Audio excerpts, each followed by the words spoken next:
Well, hello.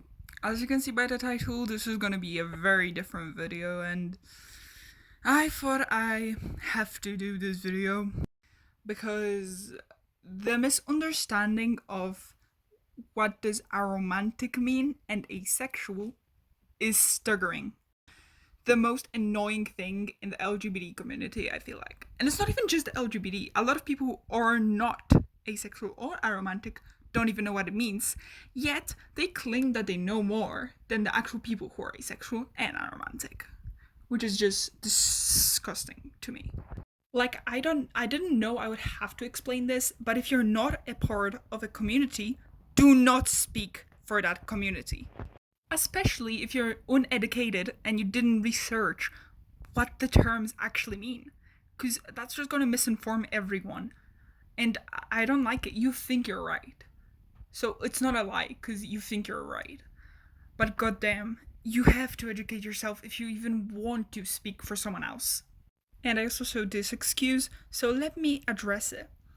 If you have friends who are aromantic, asexual, or both, and they say something that goes against the literal definition or whatever, please contact more asexual and aromantic people.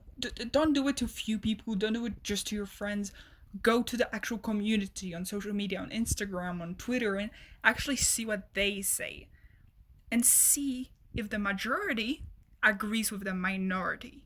Please, just do not take your own friends because they can be misinformed too. I mean, if you are, then they'll most likely be too, to be fair. Okay, so I think it's the time to go to the asexual romantic debate. I feel like I have to address.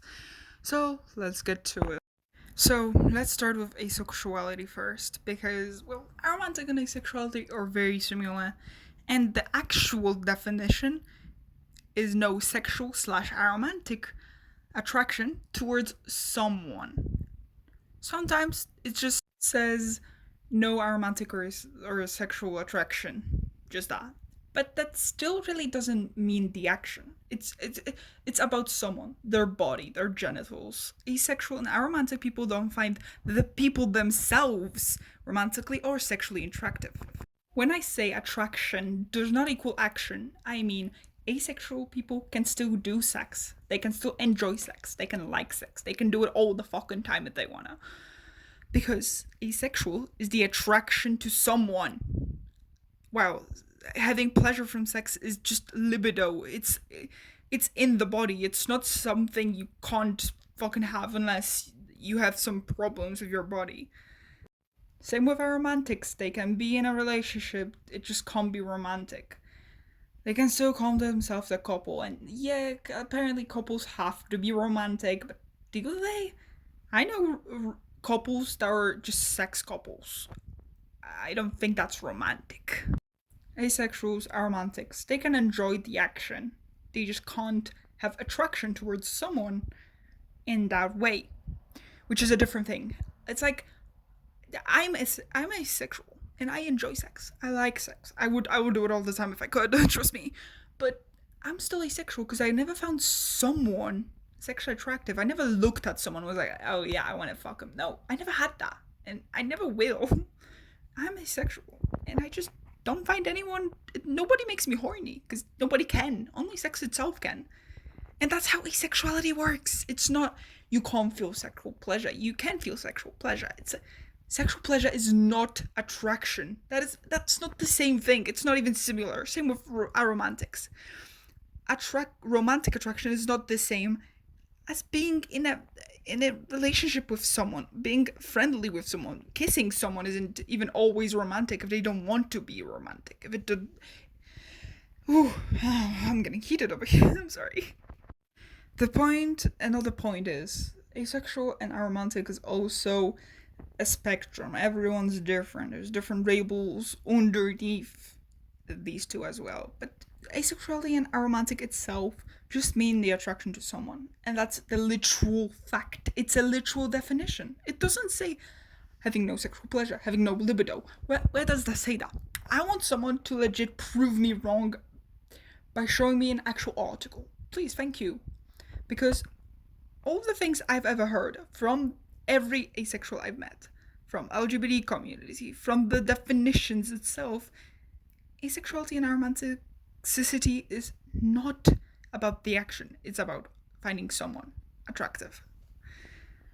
And I don't know what else to say. If you just don't get that, then I don't know, go back to kindergarten. And also, I just wanted to basically say something that also proves it a little bit about me personally. So this isn't everyone, maybe it's someone but more than me, but that's just me. I am actually aromantic, asexual, and pansexual at the same time. And if you want to know how does that work, then just stick with me for another minutes and I'll explain it to you using the logic I used in this film. And none of the things I said contradicts itself. So I used the label aromantic and asexual because I never found anyone really romantically or sexually attractive. I've never looked at someone and went, oh yeah, I like him. Oh, he's so sexy. Well, I did, but not in a sexual way. I've never really had horny thoughts. I've never felt sexual attraction to someone. And I never really had a crush. Only when I was like a little kid, but I was a little kid. And now I don't find anyone romantically or sexually attractive.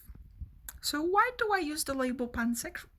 Well, that is because I can still enjoy sex, and I would enjoy sex with anyone because I don't care. Though I do have a preference, but that's a sex preference, not a gender. And pansexual is about having no preference for a gender.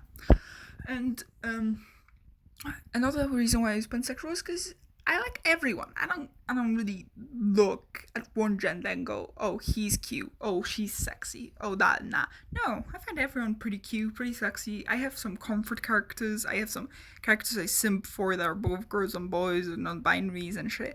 And that's why I use pansexual, because I love everyone. I don't give a shit. I can be in a relationship, not a romantic one, of course, but I can be in a relationship with anyone because I don't care.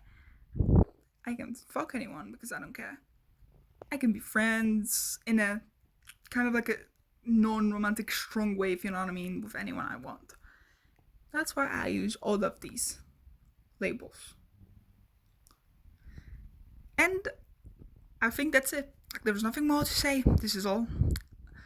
Most of this, the last minutes here was more about me personally, but the rest about the asexual and aromantic, what they mean, is about everyone, kind of. Because obviously there are asexual aromantics who hate sex, don't want to do sex, don't want to be in a relationship, don't want to be seen as a couple or a romantic relationship. And that's fine.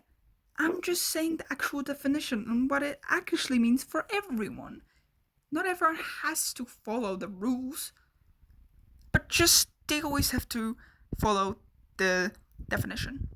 So yeah, I just thought I had to address this because literally it's actually harmful to the community. It's stereotypes, and I found it to be aphobic. But anyway, I hope you liked and enjoyed this very weird video that's out of nowhere, kind of.